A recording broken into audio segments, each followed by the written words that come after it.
로마서에 대한 유명한 책을 쓴 신학자가 오늘 본문을 설명하면서 제목을 이렇게 달았습니다. 밤. 여러분, 밤을 통과해야 아침을 맞이할 수 있습니다. 밤은 어둡고 괴로운 시간이지만 밤을 통과하지 않으면 아침을 맞을 수 없습니다.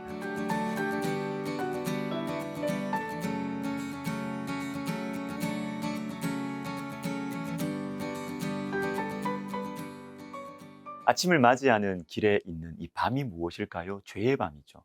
그 죄에 대한 하나님의 진노의 밤입니다.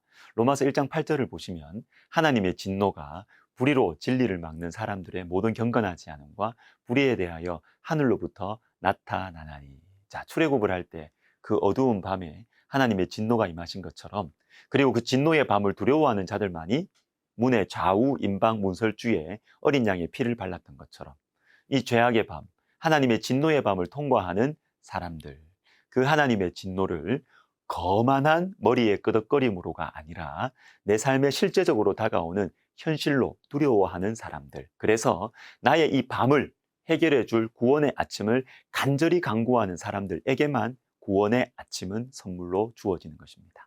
여러분, 이 밤을 아십니까? 이 밤이 여러분들과는 아무런 상관이 없는 종교적인 주제일 뿐입니까? 이 밤을 아셔야 됩니다.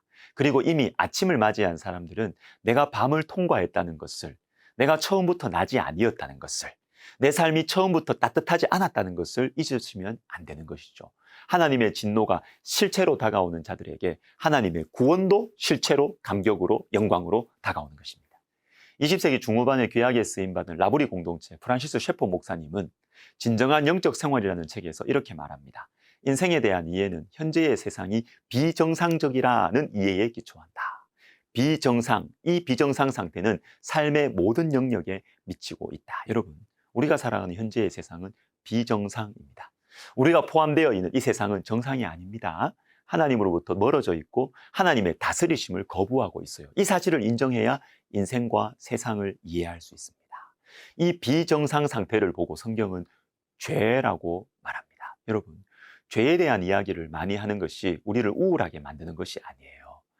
죄를 해결하지 못하는 것이 문제죠. 습관적으로 죄에 빠지는 것이 우리를 우울하게 만듭니다. 아무리 죄에 대해서 이야기하지 않는다 해도 습관적으로 반복적으로 짓는 죄를 해결하지 못하면 겉으로 드러나는 우울함은 사라질지 모르겠지만 한 영혼과 그 교회의 중심은 값싼 웃음과 흥겨운 분위기 속에서 점점 썩어져 가게 될 것입니다.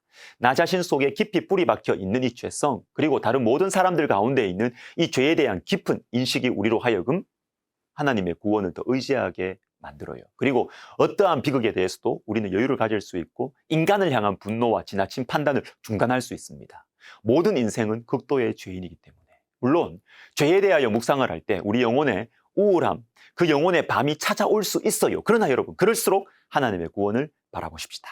내가 어찌할 수 없는 죄의 영향력, 결심하고 결심해도 안 고쳐지는 나의 죄, 그리고 내 주위의 사람들의 죄악들에 대해서 하나님께 맡겨드리는 것입니다. 그제서야 우리는 진심으로 기도하게 되는 것이죠. 주님, 제가 할 수 없습니다.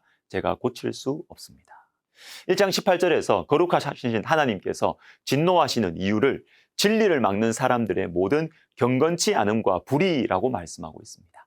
경건치 않음과 불의가 무엇이냐? 21절부터 23절에 나오는데, 하나님을 알되 하나님을 영화롭게도 아니하며 감사하지도 아니하고 오히려 그 생각이 허망하여지며 미련한 마음이 어두워졌나니 스스로 지혜 있다 하나 어리석게 되어 썩어지지 아니하는 하나님의 영광을 썩어질 사람과 새와 짐승과 기어다니는 동물 모양의 우상으로 바꾸었느니라.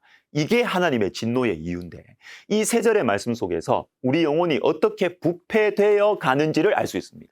하나님을 머리로 알지만 그 아는 하나님을 영화롭게 하지 않고 감사하지 않을 때 어떤 일이 일어났는가? 자유롭고 평안한 삶을 살게 되는 게 아니었어요. 생각이 허망해지고 미련한 마음으로 인해서 영혼의 밤이 찾아오게 되는 것입니다. 그래서 하나님보다 내 자신이 더 지혜롭다고 여기면서 멍청해지게 되어서 결국에는 하나님에 대한 감각을 완전히 상실합니다. 그래서 결국 존귀하시고 영원하신 하나님의 영광을 썩어지고 죽어지고 언젠가는 사라지고 말 사람과 짐승들과 벌레들의 형상을 외부에 또는 자신의 마음속에 하나님으로 모시고 살아가는 것입니다. 무서운 말씀이죠. 무서운 우리 영혼의 부패 현상. 사랑하는 여러분, 하나님을 알고 계십니까? 그런데 그 알고 계신 하나님을 영화롭게 하고 계십니까? 그 그분께 감사하고 계십니까? 아무리 하나님을 알고 계셔도 하나님을 영화롭게 하지 않고 감사하지 않으면 우리의 영혼은 썩어지기 시작합니다. 생각이 허망해집니다. 우리의 인생과 생각 가운데 하나님께 하나님의 자리를 드리지 않으면 내가 망가져요. 사랑하는 여러분, 하나님을 알고 하나님을 영화롭게 하는 것은 단지 교회 열심히 다녀라, 열심히 섬겨라는 말이 아니에요.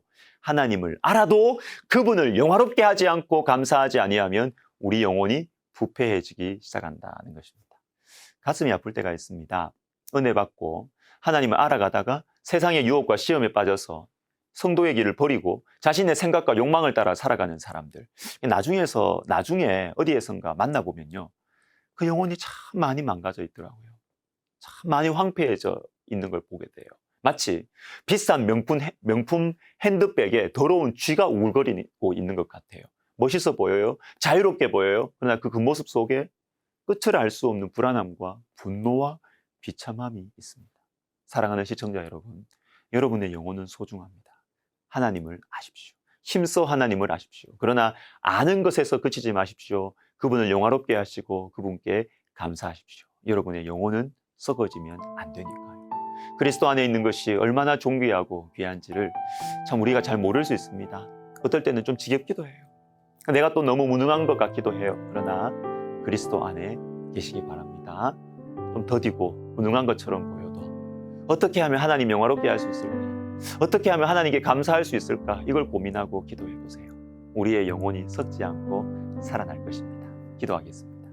하나님 아버지, 죄의 어두운 밤, 힘들고 무섭지만 우리가 정직하게 고백하고 이 어두운 밤을 넘어 자유롭고 따뜻하고 밝은 구원의 아침을 맞이할 수 있도록 주님, 우리에게 정직한 마음을 허락하여 주옵소서. 예수님의 이름으로 기도드립니다. 아멘.